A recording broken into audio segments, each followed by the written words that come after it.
Anlat. Ya o gün o beni durduk yerde geldi, dövdü, kafa attı, sonra fırlattı, kulaklarıma vurdu, seni buraya gömerim falan filan dedi. Herkes burada ahlakını bilecek dedi falan filan. Ya çocuğa el hareketi yaptım zannetti.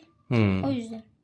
O beni dövecek, sonra ben kendimi savunamayacağım. Savunsam da disiplin verecek, tutanak tutacak, ben gitmem okula.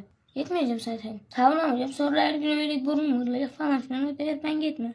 Hanım bana dedi ki Muhammed'i dövmüşler. Ben sandım hani çocuklar arasında herhangi bir şey itme kalkma şeyi var. Sonra bana dediler ki okul müdürü Muhammed'i dövmüş. Dedim hani Ömer öğretmen kızmış falandır gibisinden. Daha sonradan bana video geldi. Video gelince çocuk zaten ağlıyor, feryat ediyor, bağırıyor. Ben dedim bu ne oluyor? Videoya bakınca zaten aklım başımdan gitti. Ben bu çocuğumu buradaki milli eğitime, oradaki öğretmenlere emanet ediyorum. Bunun adı üzerinde öğretmen. Bu öğretmen bunu yaptıktan sonra sokaktaki bir vatandaş ne yapabilir? Ben ona öğrensin diye, çocuk bilmiyor öğrensin diye. Adam bana rızat kastetmiş. Bugün 3-4 gündür çocuğu ben bırakıp işe gidemiyorum. Gereken her şeylere başvurdum. Cumhurbaşkanlığından bu adamın görevden alınmasını, gereken müdahale yapmasını istiyorum. Ben gittim şu anda hiçbir durumum olmadığı müddetçe bir avukata verdim vekaletimi. Gereken her şey yapılsın. Cumhurbaşkanlığından her nereden gerekiyorsa bütün görevli yerlerden bunun alınmasını istiyorum. Buna gereken şey yapılmasını istiyorum.